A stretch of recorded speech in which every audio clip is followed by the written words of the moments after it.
Hi Saritha Sahadevan, നമസ്കാരം. Hello sir, നമസ്കാരം.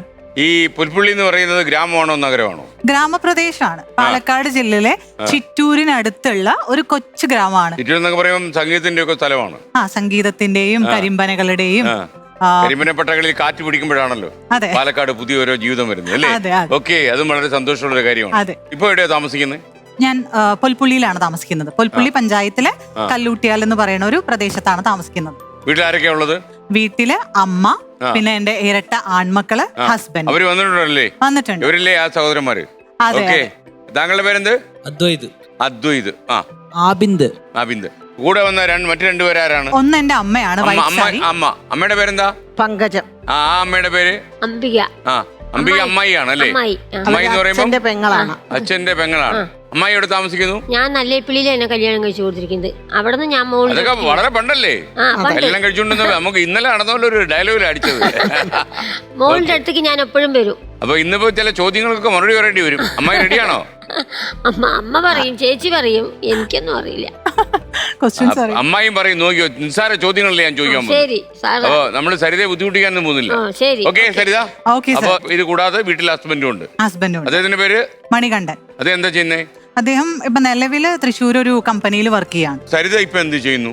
ഞാനിപ്പം ചാണക്യ PSC എന്ന് പറയുന്ന ഒരു ഓൺലൈൻ ആപ്പ് വഴി ഞാനും എന്റെ ഒരു പാർട്ട്ണർ കൂടെ ഉണ്ട്. ഞങ്ങൾ രണ്ടുപേരും കൂടെ PSCക്ക് ആവശ്യമായ വിവിധ ബാച്ചുകൾ ക്രിയേറ്റ് ചെയ്ത് ഡിഫറെന്റ് ഫാക്കൽറ്റീസിനെ വെച്ച് ക്ലാസുകൾ പ്രൊവൈഡ് ചെയ്യുന്നു.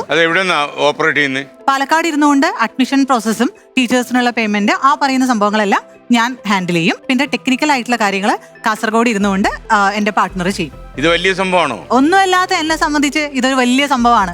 കാരണം ചാണക്യ എന്ന് പറഞ്ഞൊരു പ്ലാറ്റ്ഫോമാണ് എന്റെ സ്വപ്നങ്ങൾ നേടിയെടുക്കാൻ എനിക്ക് സഹായമായത്. എന്തായിരുന്നു സരിതയുടെ സ്വപ്നം? എന്റെ സ്വപ്നം എന്ന് പറഞ്ഞിട്ടുണ്ടെങ്കിൽ മൈനസിൽ നിന്നും തുടങ്ങിയ ആളാണ് സർ. ഒരുപാട് ഇൻസൾട്ട് ഒക്കെ കേട്ട് ഒന്നും ആയിത്തീരില്ല എന്ന് ഒരുപാട് ആളുകൾ മുദ്ര കുത്തിയ ഒരാളാണ് ഞാൻ. അതെ സർ, തീർച്ചയായിട്ടും അതൊരു വാശിയായിരുന്നു എനിക്ക്. കാരണം വാശിക്കാരനായ ഒരു അച്ഛന്റെ ആഗ്രഹങ്ങളൊന്നും നേടിയെടുക്കാതെ പോയ ഒരു അച്ഛന്റെ വാശിക്കാരിയായ ഒരു മകളായിരുന്നു ഞാൻ. അച്ഛന്റെ ആഗ്രഹമൊക്കെ അച്ഛൻ ഇരിക്കുമ്പോ തന്നെ നേടി കാണിച്ചു കൊടുക്കണം എന്നൊരു വാശി എനിക്കുണ്ടായിരുന്നു. പക്ഷെ വിധി അതിനെ അനുവദിച്ചില്ല. അച്ഛൻ മരിച്ചുപോയി.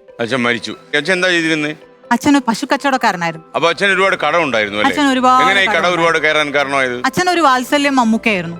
കുടുംബത്തിന്റെ പ്രാരാബ്ദമൊക്കെ ഒറ്റയ്ക്ക് ഏറ്റെടുത്ത ഒരു വ്യക്തിയായിരുന്നു. ഒപ്പം അസുഖം ഉണ്ടായിരുന്നു, ഹൃദയ സംബന്ധമായ രോഗം, ശ്വാസം മുട്ടൽ. സഹോദരിമാരെയൊക്കെ കല്യാണം കഴിച്ചു ഏറ്റവും അവസാനമാണ് അച്ഛൻ 41-ാമത്തെ വയസ്സിലാണ് കല്യാണം കഴിച്ചത്. 42-ാമത്തെ വയസ്സിലാണ് ഞാൻ ജനിക്കുന്നത്. ആ സമയത്ത് 28 വയസ്സായ ഒരു സ്ത്രീയും 40-41 വയസ്സായ പുരുഷനും പറഞ്ഞാല് നമ്മുടെ നാടൻ ഭാഷയിൽ കുഴിയിലേക്ക് കാലിൽ നീട്ടി എന്ന് പറയും. ഇന്നൊക്കെ ആണെങ്കിൽ ഇപ്പൊ കല്യാണം കഴിക്കുന്ന ടൈമായി എന്ന് പറയാൻ പറ്റുള്ളൂ. അന്നത്തെ കാലഘട്ടത്ത് ഇവര് 87-ലാണ് ഇവരെ കല്യാണം കഴിഞ്ഞത്. അപ്പൊ അന്നത്തെ കാലഘട്ടത്തൊക്കെ ഇത് ഔട്ട്ഡേറ്റഡ് ആയി, മീൻസ് ഇവരൊക്കെ ഫീൽഡ് ഔട്ട് ആയി. അങ്ങനെയുള്ള ആൾക്കാരാണ്. അന്നൊക്കെ നാട്ടിൽ അങ്ങനെയൊക്കെ ഉണ്ടോ അമ്മേ? 28 വയസ്സുവരെ 42-കാരനെ കല്യാണം കഴിക്കോ? കാരണം കുടുംബ സാഹചര്യങ്ങളാണ് അങ്ങനെ ആയത്. ഞങ്ങള് 7 മക്കളാണ്.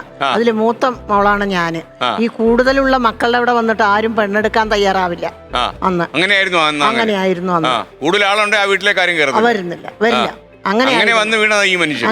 വീണതായിരുന്നു ഈ മനുഷ്യൻ. കണ്ടപ്പോഴേ കെട്ടി അല്ല, അങ്ങനെ വന്ന് ആലോചിച്ചൊക്കെ തന്നെയായിരുന്നു കല്യാണം. പിന്നെ എപ്പോഴാ അമ്മ ഈ ജീവിതം അങ്ങോട്ട് ദുരിതത്തിലായി തുടങ്ങിയത്? അന്ന നാളെ തൊട്ട് ദുരിതമായിരുന്നു. കടമായിരുന്നു. ജീവിക്കാൻ ഭയങ്കര ബുദ്ധിമുട്ടായിരുന്നു. വളരെ. ഇനി എന്നെ എന്താ പറയാ, എനിക്കതങ്ങ് വിശദീകരിച്ച് പറയാൻ പറ്റാത്തൊരവസ്ഥയിലായിരുന്നു ഞാൻ. ഓക്കെ.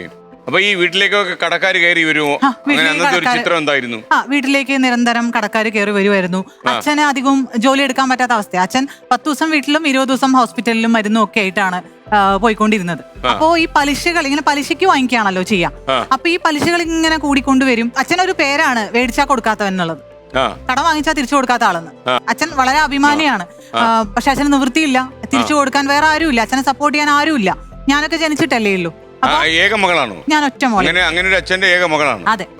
അപ്പൊ എന്റെ അച്ഛൻ നിസ്സഹായ അവസ്ഥയിൽ പറയുമായിരുന്നു അവരടുത്ത്, ഒരുപക്ഷെ എനിക്ക് നിങ്ങളുടെ കടം തന്നു തീർക്കാൻ പറ്റില്ലെങ്കിലും എന്റെ മോള് വളർന്നു വരുന്നുണ്ട്, ഇവള് വലുതായിട്ട് ഉറപ്പായിട്ട് നിങ്ങളുടെ പൈസ തിരിച്ചു തന്നിരിക്കും എന്ന് എന്റെ അച്ഛൻ ചെറുതായിരിക്കണ എന്നെ വെച്ച് ചൂണ്ടിക്കാണിച്ച് പറയായിരുന്നു. അപ്പൊ എന്റെ അച്ഛൻ ഉറപ്പുണ്ടായിരുന്നു അച്ഛന്റെ മകള് ഇതെല്ലാം ഓവർകം ചെയ്യുന്നു.